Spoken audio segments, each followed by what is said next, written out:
Episode start होता है, हम बेस सिटी ऑफ जियांगनान का व्यू देखते हैं, जिसके बाद सीन चेंज होता है, हमें बेस सिटी के अंदर का व्यू दिखाया जाता है, जहां पर हम देखते हैं कि बहुत सारे लोग एक न्यूज को सुन रहे थे। उस न्यूज में न्यूज रिपोर्टर बता रही थी कि वर्ल्ड में वार गॉड वॉरियर्स की तादाद इंक्रीज होकर 81 हो गई है, जिसकी वजह से अब ह्यूमंस किसी भी टाइम मॉन्स्टर्स पर हमला करने के लिए जा सकते हैं। न्यूज रिपोर्टर के ये कहते साथ ही व्यू चेंज होता है, हम यूजिन और फैंग को देखते हैं, जहाँ पर इन दोनों को देखकर मुझे ऐसा लगता है कि ये दोनों मैरिज रजिस्ट्रेशन ऑफिस में आए हुए हैं, जहाँ पर ये दोनों अपनी मैरिज रजिस्टर करवाने के बाद पिक्चर क्लिक करवाते हैं। अब यहाँ पर इनकी पिक्चर क्लिक होते साथ ही व्यू चेंज होता है, हम फैंग को देखते हैं जो कि वापस अपने घर आ गया था और बहुत थका होने की वजह से अपने बेड पर जाकर आराम से सो गया था। यूजिन यहाँ पर फैंग को सोया हुआ देखकर उसके पास आ जाती है और उसे प्यार से देखने लगती है और फिर अपना मोबाइल निकालकर फैंग के सोते हुए की पिक्चर क्लिक करती है। यहाँ पर यूजिन के पिक्चर क्लिक करते साथ ही व्यू चेंज होता है, हम फिर से यूजिन को देखते हैं जो कि बड़े ही मजे के साथ बैठकर अपनी और यूजिन की पुरानी मेमोरीज की पिक्चर्स को देख रही थी। यूजिन अभी उन पिक्चर्स को देखकर खुश हो रही थी कि तभी अचानक से फैंग उसके पास आ जाता है और उसके सामने एक नेकलेस करते हुए उसे कहता है, माय वाइफ, ये एक नेकलेस है जो कि मुझे एंशिएंट सिविलाइजेशन रूइंस से मिला था और मैंने इसे तुम्हारे लिए रखा हुआ था। ये कहते साथ ही फैंग उस नेकलेस को यूजिन को पहनाने लगता है और कहता है, इस नेकलेस का नाम है इटर्नल लव, मुझे उम्मीद है कि ये आपको हमेशा सेफ रखेगा। और ये कहते साथ ही फैंग वो नेकलेस यूजिन को पहना देता है और वहीं उसके पास बैठ जाता है। यूजिन फैंग को इतने प्यार से वो नेकलेस देते हुए देखकर उससे कहती है, ऐसा तो बहुत ही रेयर होता है कि तुम यूं मेरी इतनी फिक्र करते हो।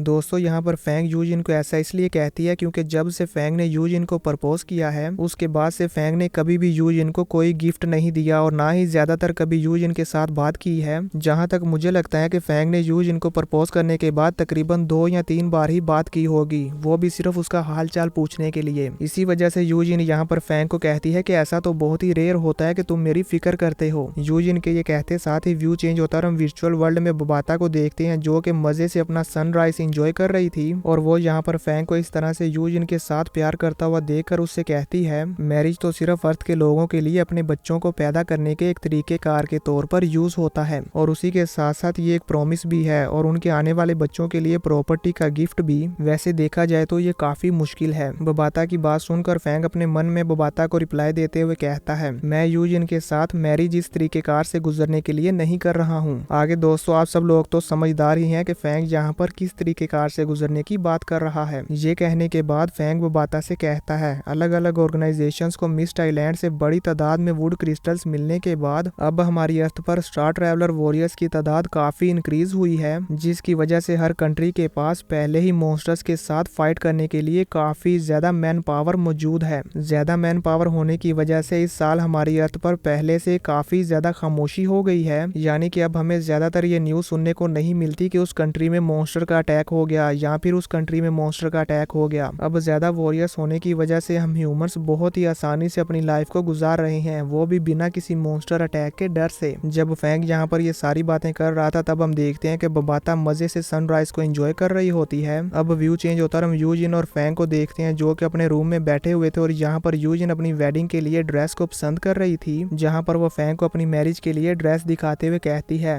ये भी ज्यादा बुरी नहीं है। यूजिन की ये बात सुनकर मुझे ऐसा लगता है कि इसे ये ड्रेस काफी पसंद आ गई है, ये जरूर मैरिज वाले दिन इसी ड्रेस को ही पहनेगी। अब व्यू चेंज होता है, हम फैंग के विला को देखते हैं, जिसके बाद हम फैंग के अंदर का सीन देखते हैं, जहाँ पर हम देखते हैं कि यूजिन, फैंग और फैंग की मदर एक साइड पर बैठे हुए थे और वहीं दूसरी तरफ फैंग का फादर, फैंग का ब्रदर और यूजिन का फादर भी वहां पर बैठा हुआ था और ये आपस में बातें कर रहे थे। यानी कि दोस्तों अब फैंग और यूजिन इन दोनों की फैमिलीज ने एक दूसरे के साथ मिलना जुलना स्टार्ट कर दिया है। यहाँ पर इन दोनों फैमिलीज के आपसी मिलाव को देखकर मुझे ऐसा लगता है कि बहुत ही जल्द यूजिन और फैंग की शादी होने वाली है। मेरे ख्याल से आगे आने वाले कुछ एपिसोड के बाद हमें यूजिन और फैंग की मैरिज दिखाई जाएगी, जिसके लिए मैं काफी ज्यादा एक्साइटेड हूँ। अब व्यू चेंज होता है, हम फैंग और यूजिन को देखते हैं जो कि अपने रूम में थे और एक दूसरे के हाथ को पकड़कर खड़े हुए थे। यहाँ पर फैंग और यूजिन एक दूसरे की तरफ बहुत प्यार से देख रहे थे। अब यहाँ पर फैंग और यूजिन एक दूसरे को किस करने ही वाले थे कि तभी अचानक से फैंग के फोन पर कॉल आती है, जिसे सुनकर फैंग का ध्यान भटक जाता है और फैंग जल्दी से फोन को उठाकर उस कॉल को पिक करता है जो कि कमांडर जिया की कॉल होती है। फैंग उस कॉल को पिक करते ही कहता है, कमांडर जिया।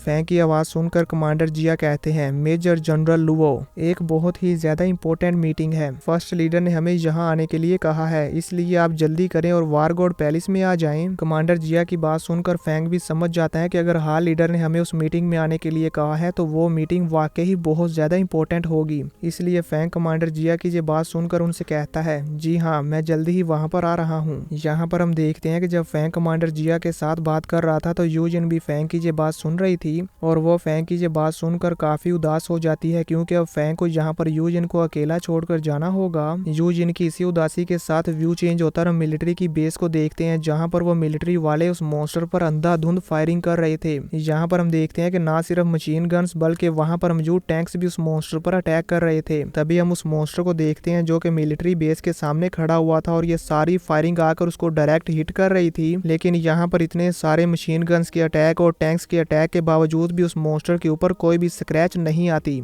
ये देखकर वहाँ पर मौजूद सोल्जर्स उस मॉन्स्टर की बॉडी पर अटैक करने की बजाय उसके फेस पर अटैक करने लगते हैं, जिसकी वजह से उस मॉन्स्टर को गुस्सा आ जाता है और वो अपने विंग्स को यूज करते हुए वहाँ पर मौजूद फाइटर जेट्स को डिस्ट्रॉय कर देता है। यहाँ पर इस मॉन्स्टर को इस तरह से अपने फाइटर जेट्स को डिस्ट्रॉय करता हुआ देखकर कंट्रोल रूम में बैठे कैप्टन को काफी ज्यादा गुस्सा आ जाता है। इसलिए वो लेजर कैनन्स को यूज करने का ऑर्डर दे देते हैं, जो सुनकर हम देखते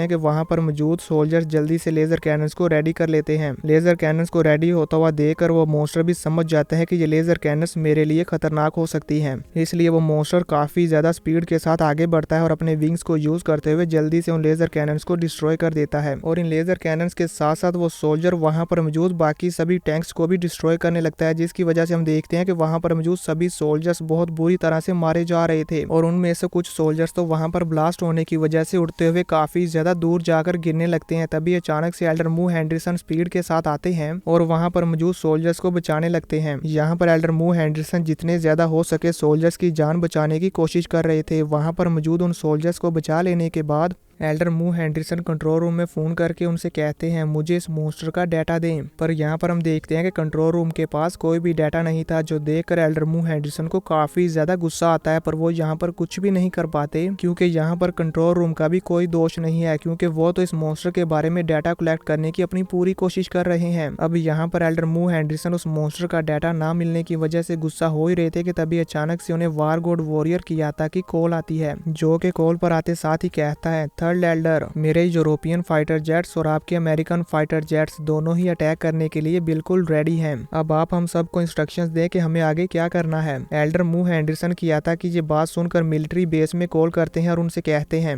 एवरीवन, मेरे ऑर्डर्स को फॉलो करो, अपनी सारी एयर कॉम्बैट यूनिट्स और वारशिप्स को उस मॉन्स्टर की तरफ भेजो और उस मॉन्स्टर को यहीं समंदर में ही मार डालो, इससे पहले कि वो आगे बढ़कर हमारी पूरी बेस को डिस्ट्रॉय कर दे। एल्डर मू हेंडरसन की ये बात सुनकर हम देखते हैं कि वहाँ पर मौजूद सभी ऑफिसर्स और सभी सोल्जर्स उनके ऑर्डर को फॉलो करते हैं और अपने सभी फाइटर जेट्स और वारशिप्स को उस मॉन्स्टर के ऊपर अटैक करने के लिए ले जाने लगते हैं। तभी हम उस मॉन्स्टर को देखते हैं जो कि वारशिप को अपनी तरफ आता हुआ देखकर स्पीड के साथ आगे बढ़ता है और वहां पर मौजूद उन वारशिप्स को डिस्ट्रॉय करने लगता है। इसी के साथ ये एपिसोड खत्म हो जाता है। तो दोस्तों, आप सबको क्या लगता है, क्या यहाँ पर ये सभी वॉरियर्स मिलकर इस मॉन्स्टर को हरा पाएंगे या नहीं? मुझे नीचे कमेंट करके जरूर बताना।